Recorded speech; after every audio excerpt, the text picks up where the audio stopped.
Assalamualaikum warahmatullahi wabarakatuh. Ya, di sore hari ini kawan, saya masih di posisi di Bangka tanggal 12 Maret ya. Kita akan bahas pertanyaan ya, yang dari beberapa pertanyaan ya, termasuk dari Bang Dedi. Berapa sih harga wajarnya hasil umbi porang basah? Bagaimana biar harganya itu sama ya? Jadi kita tahu kawan ya, di berbagai pulau di Indonesia itu, jadi intinya Indonesia itu terbagi oleh beberapa pulau kan gitu. Terus curah hujannya juga tidak sama. Kemudian untuk mengirimkan hasil panen tadi dari pulau satu ke pulau lain itu butuh transportasi itu yang wajib ya, wajib. Jadi dari petani itu harus masuk ke pengepul dulu, barulah dari pengepul itu masuk ke pengepul besar atau langsung ke pabrik. Tidak mungkin dari petani itu langsung masuk ke pabrik ya. Karena apa? Kalau mereka panennya hanya 8 karung, 9 karung itu tidak mungkin mereka harus ngantar ke pabrik kan gitu. Kemudian kalau minta harganya sama, ya nanti pengepulnya itu dapat menggantikan ongkos kirimnya, kemudian uang lelahnya segala macam itu dapatnya dari mana? Ya kita perlu berpikir dari situ. Dan ini juga berbagi rezeki ya. Yang penting tanaman Anda itu bagus, selisih harga sedikit pun tidak masalah ya.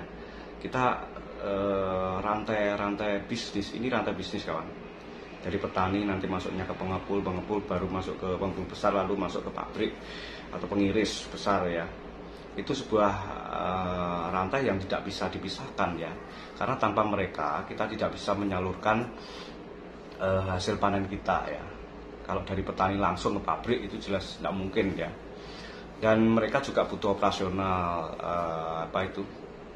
kendaraan, bayar kendaraan, masuk ke kapal, kemudian bayarin kuli pengangkutnya, ada segala macam itu. Makanya itu salah satu yang tidak bisa sama harganya. Kemudian dari sisi kadar air ya, kita tahu kadar air itu beda-beda ya. Di satu musim tadi ada curah hujannya lebih tinggi, ada yang dorman duluan ya. Kalau mereka curah hujan berkurang, mereka dorman duluan. Nah, kalau bulan-bulan awal memang kadar air itu tinggi ya, kadar air tinggi. Kalau diiris itu bisa 9 kilo jadi 1 kilo ya. Tetapi ada tempat lain 7 kilo jadi 1 kilo. Nanti kalau semakin kemarau, dia akan semakin susut ya. Jadi kenapa harga porang itu mahalnya itu di atas bulan Juni, Juli, Agustus ya. Karena di situ kalau kita iris 5 kilo jadinya 1 kilo ya. Ada yang 6 kilo jadi 1 kilo ya. Hampir mendekati 4 kilo jadi 1 kilo. Disitulah harga puncaknya harga ya. Jadi fluktuatif tadi disebabkan oleh kadar air di suatu daerah, dan harganya tidak bisa serempak sama karena di situ juga kita butuh untuk menyalurkan barang kita itu lewat pengepul ya. Pengepul dulu baru masuk ke pabrik atau pengiris ya. Kemudian dari Bang Fadilah ya, bekas lahan sawah apakah bisa ditanami porang ya? Kalau lahan sawah itu tidak bisa Bang, tidak bisa ya. Tetapi kalau lahan bekas sawah itu bisa. Lahan bekas sawah itu disebabkan oleh beberapa faktor ya, diantaranya mungkin kontur tanah itu di pedesaan itu miring. Kalau dibuat sawah itu selalu longsor ya, mungkin karena ada penyakit terus menerus ya, sehingga tanah tersebut tidak bisa dibuat sawah ya, karena pengairannya susah banget, maka harus dialihfungsikan ke tanaman palawija. Nah, termasuk porang di sini bisa ditanami itu. Tetapi kalau sawah itu biasanya kadar asamnya tinggi, tetap dimanapun kita menggunakan kapur dolomit itu untuk penetralisir ya. Itu baru setelah minim 4 bulan baru bisa ditanami. Dikeringkan dulu ya, dikeringkan dulu atau masih dicampur, diolah dulu, baru setelah kena sinar matahari campur dengan dolomit tadi, barulah itu bisa ditanami untuk porang ya. Ya, kemudian ada pertanyaan juga, apakah porang tahan air ya? Kalau porang itu kalau curah hujan terlalu tinggi juga ada masalah juga ya, karena porang itu sebenarnya senang air, tetapi kalau kemarau dia waktu kemarau tetap dorman ya, biarpun kita sirami tiap hari tetap waktunya dorman, karena waktu istirahat mereka juga harus istirahat ya, dan dia akan tumbuh lagi ketika musim hujan berikutnya. Nah, itu kalau tergenang air ya, kemarin itu kami kelas di Banjarmasin ya, di salah satu mitra, dan itu sudah saya upload juga videonya. Itu di tempat tersebut itu tergenang itu selama 2 minggu ya, 2 minggu itu sampai 1 meter lebih. Jadi 1 meter lebih itu tergenang air, daunnya itu sudah tidak kelihatan. Nah, tetapi setelah airnya surut, porang itu berangsur-angsur mulai bangkit, dan alhamdulillah sekarang masih bisa sih, masih bisa tumbuh ya. Dan ada beberapa juga di lahan pekarangan sawit ya, di sela-selanya itu ditanami porang, itu bisa. Dan porang ini mudahnya kawan, jadi porang ini kan sebenarnya itu bukanlah tanaman yang viral atau komoditas yang baru ya. Kita tahu porang itu sebenarnya sudah laku, itu 40 tahun yang lalu sudah ada di Indonesia.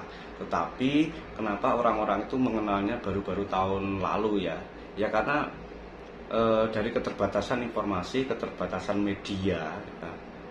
Dan saat ini setiap orang ya, hampir setiap orang menggunakan handphone ya,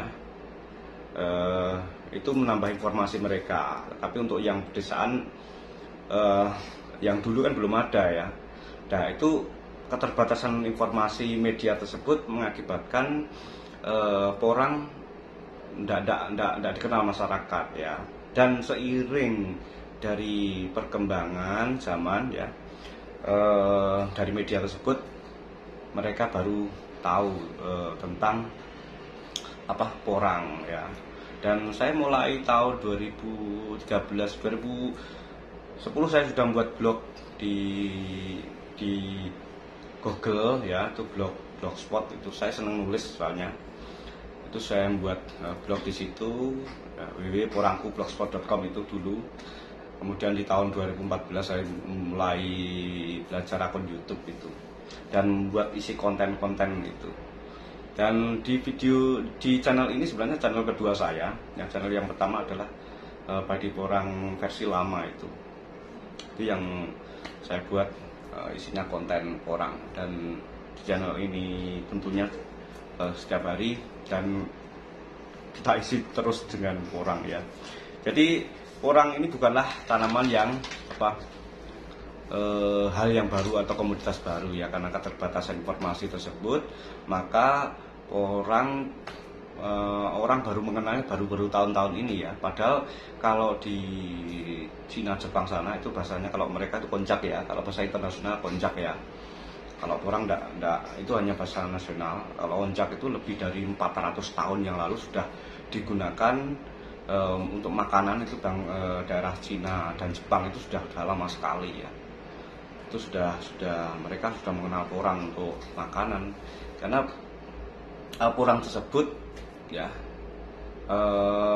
mereka sadar akan kesehatan segala macam. Itu sudah ditemukan, itu sudah lama sekali ya, sudah lama sekali, dalam lebih dari 400 tahun yang lalu sudah dikenal ya masyarakat. Kemudian masuknya di Indonesia itu ya lebih dari 40 tahun ya, sebenarnya sudah laku ya.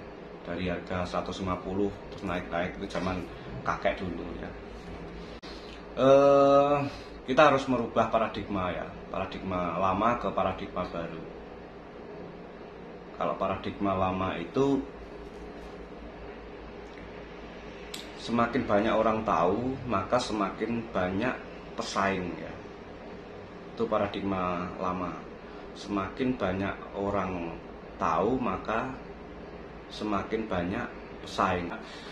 Orang tahu, maka semakin banyak pesaing atau kompetitor ya.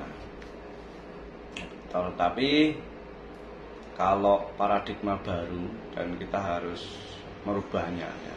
Paradigma baru, semakin banyak orang yang tahu, maka semakin banyak peluang kita ya. semakin banyak peluang kita. Karena apa? Dari orang kita bisa mengenalkan ke masyarakat, kemudian di suatu daerah tersebut kalau mereka itu belum ada pengepulnya, kita masuk di situ membantu mereka untuk menjadikan pengepul, kita ambil selisih harga sedikit saja, keuntungan mereka bisa tersalurkan dan mereka semakin banyak ya. Jadi banyak keuntungan, semakin banyak orang tahu maka semakin banyak rezeki kita ya. Maka paradigma tersebut tidak berlaku kalau paradigma lama, semakin banyak orang tahu maka semakin banyak pesaing atau kompetitor tadi tidak berlaku bagi kami. Tetapi paradigma barulah yang berguna ya, atau yang kita yakini, yaitu semakin banyak orang tahu maka semakin banyak peluang kita ya, semakin orang tahu maka semakin banyak rezeki kita ya. Itu perbedaan paradigma lama dan paradigma baru. Demikian kawan ya, di video kali ini kita akhiri dan kita sambung di video-video selanjutnya. Mudah-mudahan bermanfaat. Tetap semangat dan salam dasar Indonesia. Assalamualaikum warahmatullahi wabarakatuh.